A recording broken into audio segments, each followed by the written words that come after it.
నా లాస్ట్ వీడియోలో retina test గురించి చెప్పాను కదండీ! సో, ఆ రెటినా టెస్ట్ గురించి ఇంకొక పాయింట్ కూడా చెప్పాలనుకుంటున్నా. ఇప్పుడు నేను డయాబెటిక్ పేషెంట్స్ అందరూ వచ్చాకనప్పుడు జనరల్‌గా చెప్తాను. మీరు రెటినా టెస్ట్ చేయించుకోవాలంటే, లేదండి మొన్నే చేయించుకున్నాం మేము. నా ఐ టెస్ట్ అంతా బానే ఉంది. నాకు విజన్ బానే కనిపిస్తుంది. క్లియర్‌గా ఉంది. గ్లాసెస్ ఇచ్చారు అని చెప్తారు. కొంతమంది లెన్స్ కట్‌లో చేయించాం. ఇక్కడ ఏదో షాప్‌లో చేయించాం. సో, అది చాలా రాంగ్ కాన్సెప్ట్. యాక్చువల్‌గా ఇప్పుడు రెటినా ఒక పొర. మీరు మూవీ థియేటర్స్‌కెళ్తారు.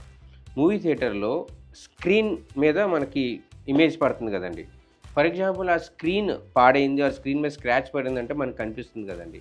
కానీ వాల్ చుట్టూ మనకెక్కడైనా ఏమైనా స్క్రాచ్ పడినా, ఏదైనా ప్రాబ్లమ్ కనిపిస్తుంది కదా!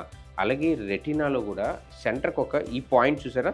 ఇది మాక్యులా అంటారు. దీని మీదే మన ఇమేజ్ అంతా పడతది. ఇక్కడ ఏ ప్రాబ్లమ్ వచ్చినా మనకి విజన్‌లో ప్రాబ్లమ్ రావచ్చు కానీ, దీని చుట్టూ ఎక్కడ ప్రాబ్లమ్ వచ్చినా ఏ విజన్‌లో తేడా రాదు. అండ్ అక్కడ ప్రాబ్లమ్ ఎర్లీగా రాదు. ఎప్పుడు కూడా రెటినా ప్రాబ్లమ్ లాస్ట్ పెరిఫరీ అంటారు. అంటే సైడ్ నుంచి స్టార్ట్ అవుద్ది. ఎక్కువ సివియర్ అయ్యాకే సెంట్రల్‌కొస్తది. సో, ఎవరు కూడా నాకు విజన్ బానే ఉంది, అవసరం లేదనేది రాంగ్ కాన్సెప్ట్. ప్రతి ఒక్కళ్ళు రెటినా టెస్ట్ ఇయర్లీ వన్స్ చేయించుకోవాలి. నేను మీ ఎండోక్రైనాలజిస్ట్ డాక్టర్ కిరణ్ కుమార్ గొల్ల, సి. విశాఖపట్నం.